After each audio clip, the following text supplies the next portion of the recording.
No, morjestaan kaikille ja nyt tämmönen juttu on, mitä tehdään, on pizzapohja. Ja tästä pizzapohjasta tulee hyvä ja semmonen, se on perustoimiva aina. Ja siinä on, mitä tarvikkeet tarvitaan. Vehnäjauhoa, suolaa, kreikkalaista oliiviöljyä ja tietysti hiivaa.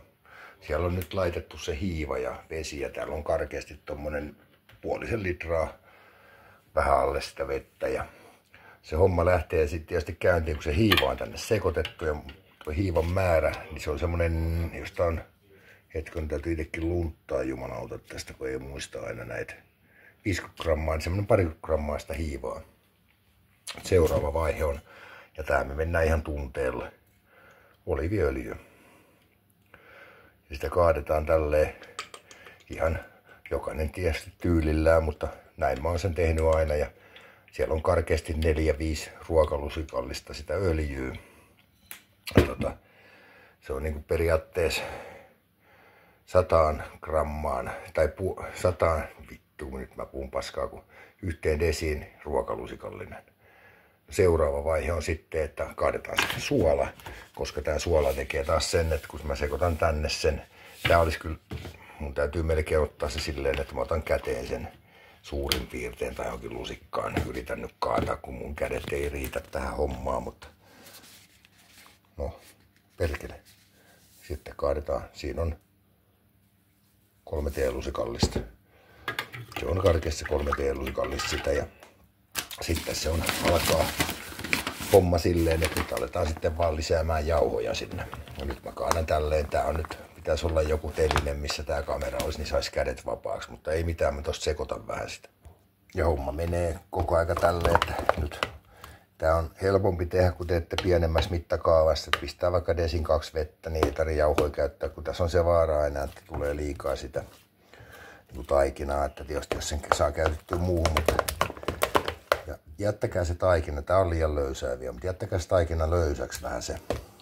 Älkää tehkö liian tukevaa, ja tätä jauhoa, mitähän tässä nyt olisi mennyt karkeasti, ainakin 0,5 kiloa on mennyt jauhoa nyt. Ja tääkin on vielä liian löysää, mutta tää ei ole kaukana enää siitä, koska siinä on semmonen taika, että se löysä taikina, kun se joudut jauhottaa pöydät ja muut, niin siitä ei tule liian paksu, mutta se on tietysti makujuttu ja jokainen voi tehdä miten parhaaksi näkee, mutta itse teen tälleen.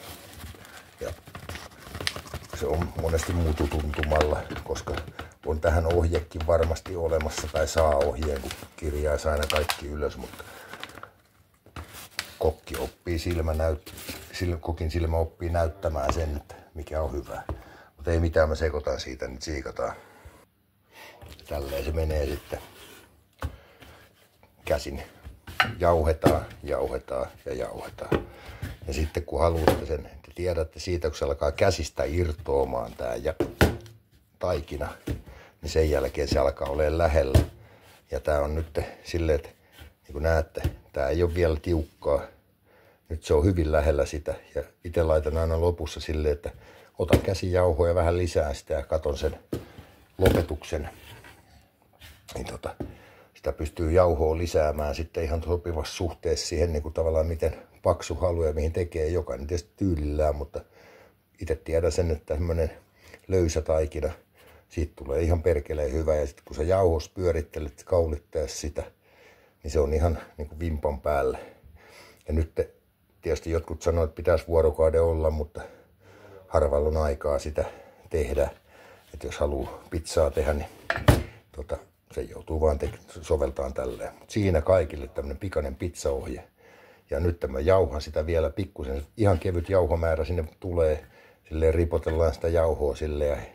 Ja sitten vähän ennen lopetusta pikkusen kaataa öljyä sekaan siihen. Ennen sitä viimeisin jauhojen lisäystä. Niin siitä saatte semmosen niinku tavallaan hyvän. Siitä tulee hyvä sitko siihen ja tommonen niinku tavallaan koostumus. Siitä kaikille jatkamme taas, kun tässä keritään. Se on moikka.